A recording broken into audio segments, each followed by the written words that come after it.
Hey everybody, I'm Crow, and welcome back to Minoria. We have all 30 of the Icar archives, so I would just like to read through them. Sister Samia, age 21. A nun dressed in black, she aspires to become a historian, and likes to sleep after lunch. Her mother, a woman branded a witch, was burned alive by the Inquisition. Samia was then forced into clerical work to atone for her family's sins. Sister Anna Fran, age 18. Sister Samia's assistant. She's a young acolyte, lacking experience in combat. For that reason, Fran specializes in rituals for sealing witches. The Sacred Office is known for burning entire villages to eradicate the presence of witches. Fran's hometown, a small village to the east of Orimier, is among the ones wiped by the church. Amelia Soriette, age 24. The eldest princess of the Holy Kingdom of Remisia. Her wish is to stop the ceremony being conducted by the witches and restore order in her land. In the current year, a council was established through which the two princesses would rule the kingdom. Despite that, her younger sibling, Princess Poeme, betrayed both the crown and the church and allied herself with the witches. In an attempt to escape from her sister, Princess Amelia ended up cursed. Now, as the princess sobs silently, beautiful twigs and leaves sprout from her hair. Amelia Soriette, age 24. The youngest princess, a witch following her mother's sinful footsteps. Poeme is the current leader of the cult of witches in Remisia. The witches wish to free the planet from the destruction caused by mankind and become one with nature. The first of its kind in centuries, Poeme is the closest witch to resemble the original Archwitch. Her mother, who practiced witchcraft in secret for years, noticed this and guided her to fulfill her role. Harina, age unknown. The curator in charge of the secret library. A few older documents in the possession of the church make mentions of her, along with gibberish beyond comprehension about intersections between different realities and other topics. Few have seen her in person, and even fewer know of her true purpose. Yet, she seems to enjoy this air of mystery around her, and plays along with it. Lisette, age unknown. A witch born of a southern forest seed. Lisette wandered towards the city of Orimier, in search of the one who started the ceremony. There, near St. Hildreth's Cathedral, she met Devoir. Both became responsible for taking care of Princess Amelia. The mark on her forehead is an indication of the vestigial blackening of her skin, a phenomenon common to those who undergo the witch transformation. The skin first turns black, before stabilizing itself as another color. Beatrix Delacroix. A powerful witch from Renia, the kingdom of alchemy. Public accounts describe her as a monster who violently assaults innocents to feed on their blood. At night, she seduces her targets with promises of sexual acts. Like other witches, Beatrix was attracted to the source of the ceremony, the royal castle of Remisia. Sister Devoir de Claremont. A witch who roams the corridors of St. Hildreth's Cathedral. In the past, Devoir served as an inquisitor under the Order of the Black Needles in the kingdom of Renia.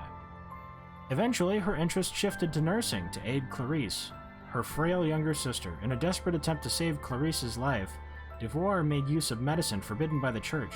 Her healing efforts proved to be fruitless, and Clarissa's illness worsened over time. In the end, Devoir's secret workshop was discovered by the church, and she was labeled a sinner. Her final sentence was to witness her family and home burned down by the Inquisition. Sister Almu, age unknown. Cursed nun from the Order of the 12th Saint. She was one of the sisters sent to St. Hildreth's Cathedral to cleanse the witch threat summoned by Princess Poeme. Not long after, her unit perished at the hands of Sister Devoir. Almu was forced to consume her own blood mixed with ink, one of the common transformation rituals of witches, and as a result was turned into a slug creature. Olivier Pin, age 22, a simple peasant of very little worth. Olivier is an ally of Frika and her band of thieves. He excels at befriending unsuspecting travelers only to fool them and loot their corpses later. Not much is known about his past, but not many would care for such records either. His history is that of a faceless, nameless grunt, hired as a tool to profit from others. In the end, the filthy rat will be left to rot in the hallways of the tortured. An empty future for an empty man. Frika, age 27.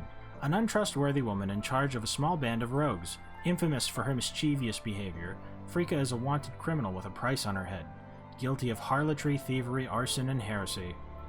She and her underlings are united together by their similar fates, as outlaws leading criminal lives in big burgs.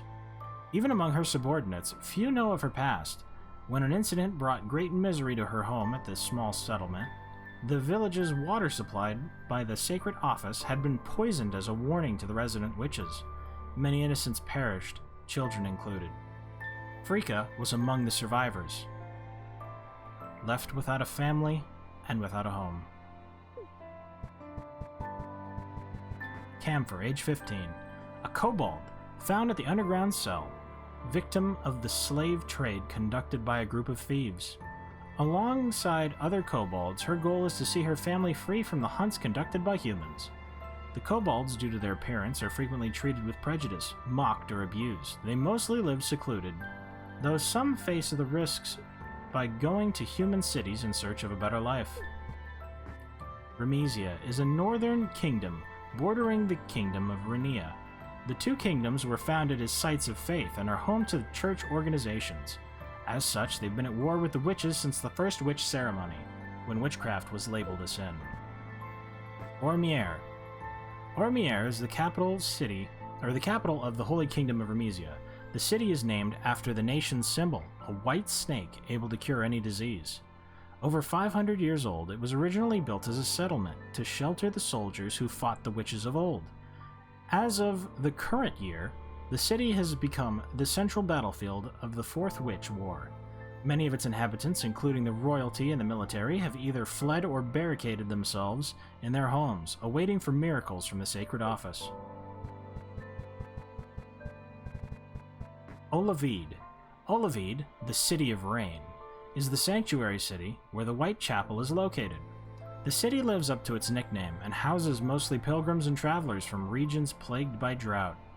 The constant storms all year long are very much disliked by the local nuns. That sounds amazing. St. Hildreth's Cathedral. St. Hildreth's foundation dates back to some centuries ago, when the cathedral was under Sister Im's direction. At the time, the threat of witches was less significant, and the nuns enjoyed a much more peaceful life. But currently, the site is no longer used for prayer, as it hosts the conflict against the witches who trespassed into it. The cathedral's close proximity to the royal castle has turned it into a strategic location.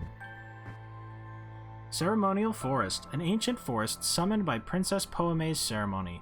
These woods contain the essence of the Archwitch, mother of all witches.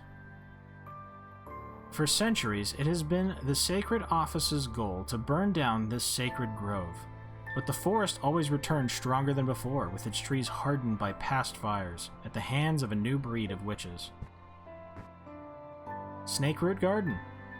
Built as a location for peaceful rest and inspiration, now the Royal Garden is nothing but a nest for lesser witches and their illusions, who draw energy from its lush vegetation. The Kingdom's Guard, now converted into heretics, also patrol to protect the path to the castle.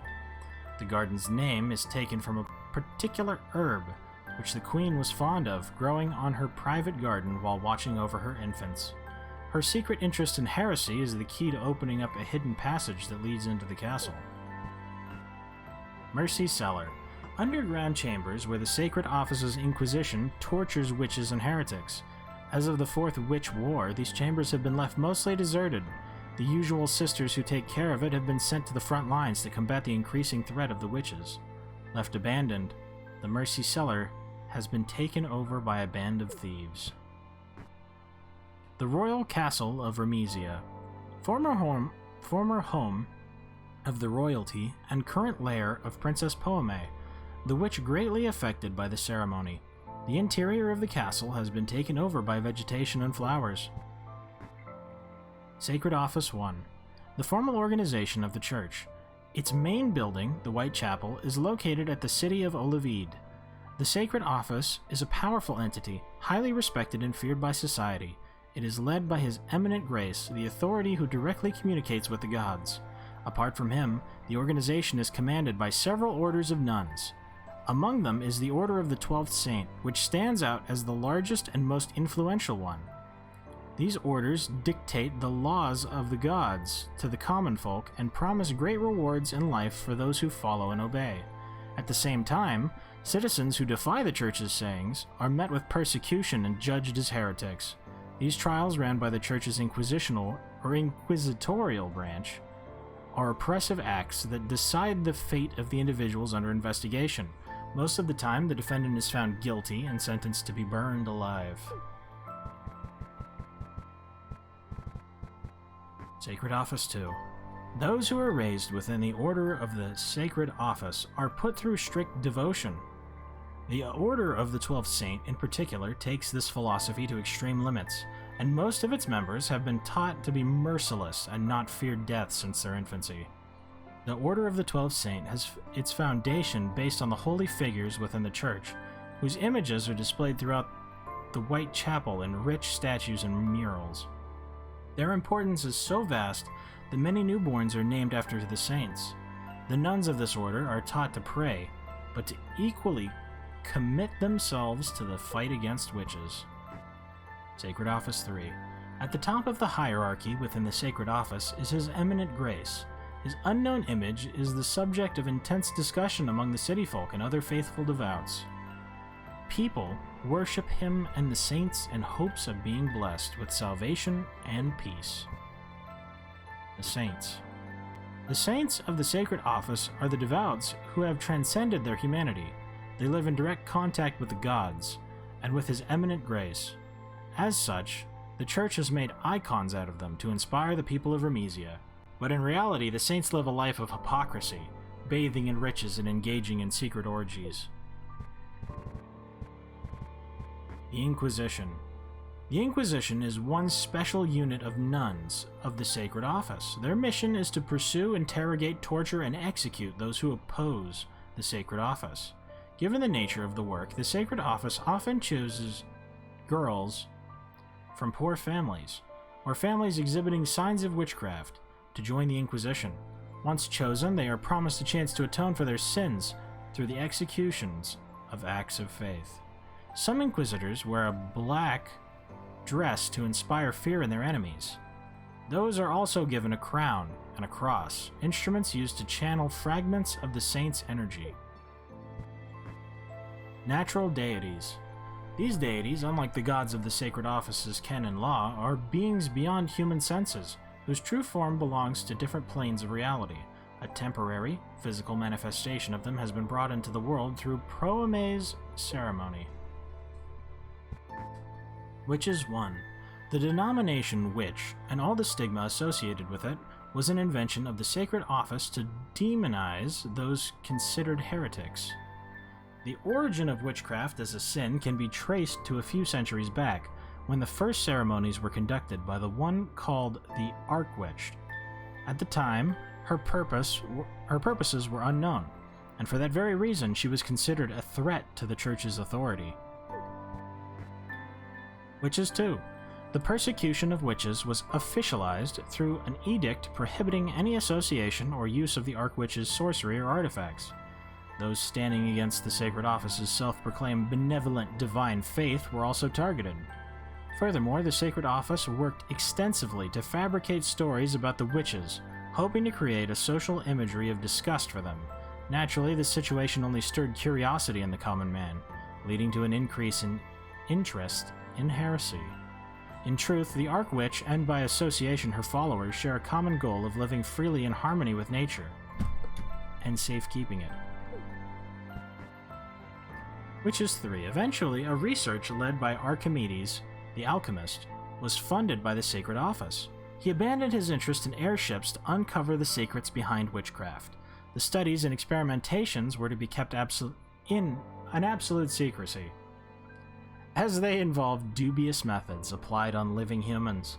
Needless to say, not much was found in the end. While many perished at the hands of Archimedes, The research did result in some sort of purification method to be applied on witch plants. With this method, a special type of incense could be produced and used as a weapon in combat. Witches 4. The truth about the Archwitch and her sorceries is deeply tied to her connection to natural deities. As such, it is a subject beyond human comprehension. It is believed the Archwitch was a predecessor to humans, and a creation of the natural deities. The only of her kind, she longed for company and thus created flora and fauna. Despite her vanishment long ago, the Archwitch's ceremonies survived through newer generations of witches, and like her, they seek transcendence of the mortal body to become one with nature. Among the rituals, perhaps most known is the Great Summon, which calls forth the ancestral forest, believed to store the essence of the Archwitch. For that reason, the woods were called after her real name, Minoria.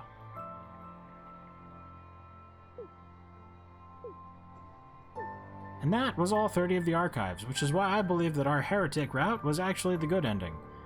I will double check, but I don't think the witches are evil. We probably killed them for no reason when we were the evil ones the whole time. But it's not like we had any choice, we were forced into this. So thank you guys very much for watching. I hope you liked it. Later, everybody.